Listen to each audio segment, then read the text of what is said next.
Hello again, it's me, or should I say, it is I, Steve. That's Stiv to Slava.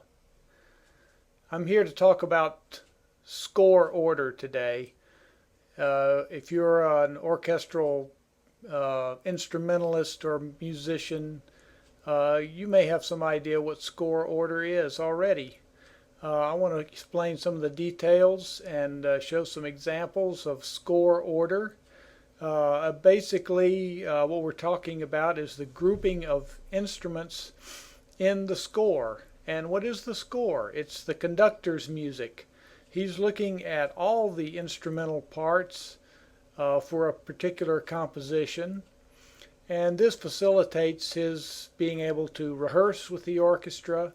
He can see exactly what everybody's doing or what everybody is supposed to be doing, and therefore he can see in an organized way what the composer has put down.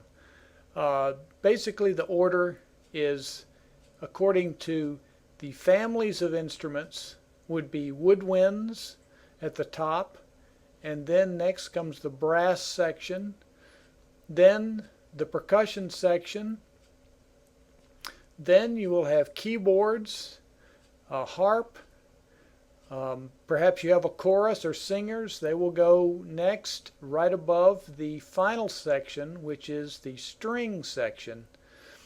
And within each of those groups there are subdivisions.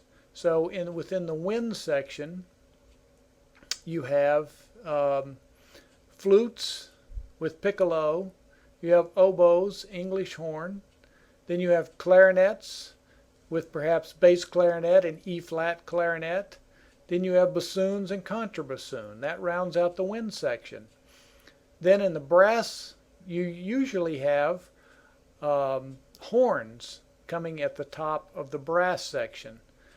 Usually there are 4 horns. Then you have the trumpets. Usually there are 3 trumpets, perhaps 2. Sometimes you have cornets, although they are not a regularly used orchestral instrument. They do come up frequently. Then below that you have the trombones and then tuba. The first thing you'll find after the tuba should be the timpani as the first member of the percussion section.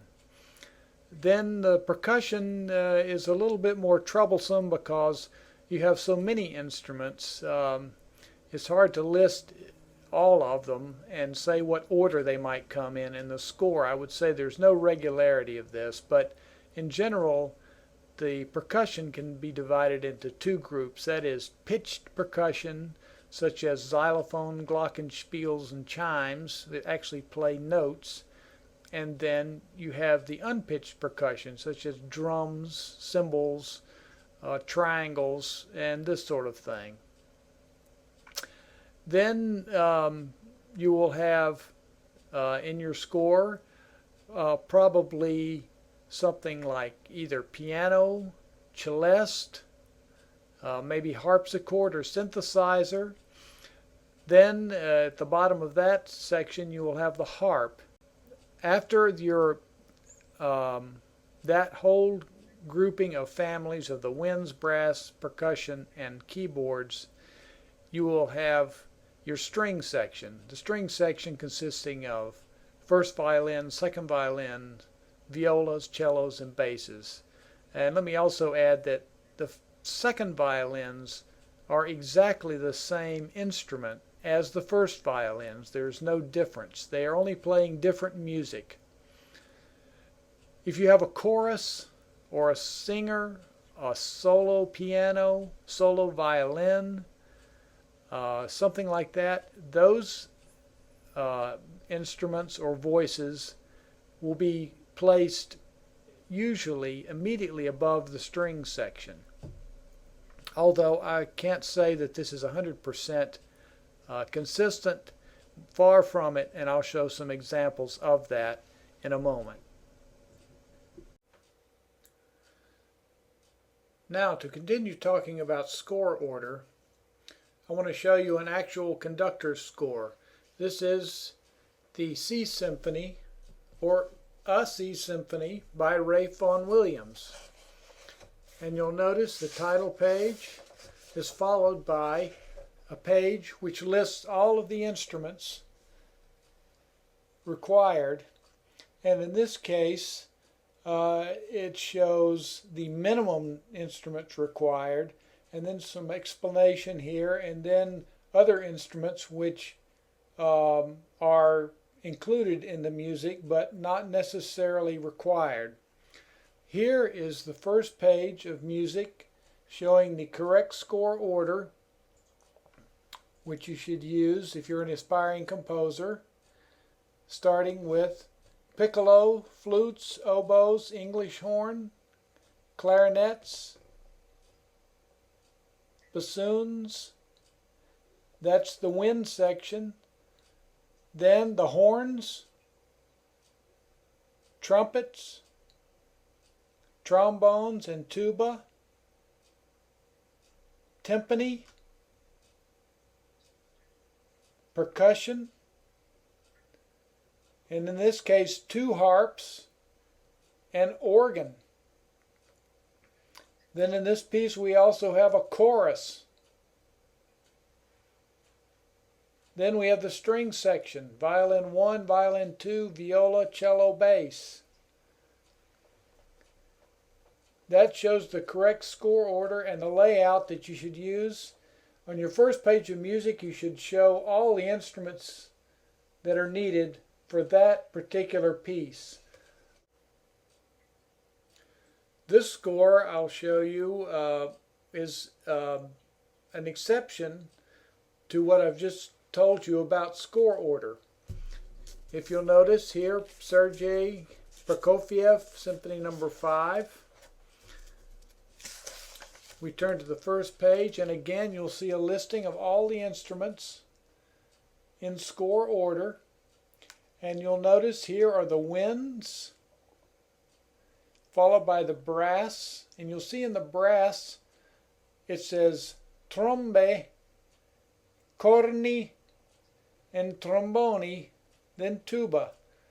This puts the trumpets above the horns, which is not the normal score order.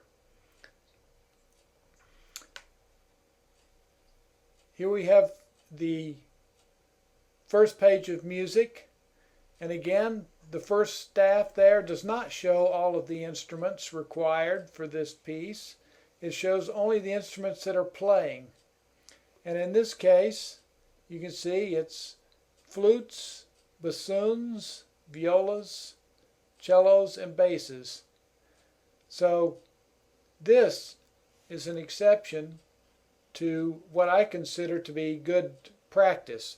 But obviously, this is a decision of the publisher. He was probably trying to save paper. And here again, where we do show more instruments, we still have the winds at the top, and then after the bassoon you will see tromba, which is trumpet. Trumpet is printed above the horns. Here is another example of an exception to the normal score order. Here we have a reprint of Bach Brandenburg Concerto No. 1 in F major. This is reprinted from an edition originally published in about 1870 or 71, the Bach Gesellschaft edition, and it shows horns listed first, then oboes 1, 2, 3, and bassoon, then the string section, and then there's an instrument there called violino piccolo, which is a small violin. This is Stiv to Slava. Goodbye and thank you.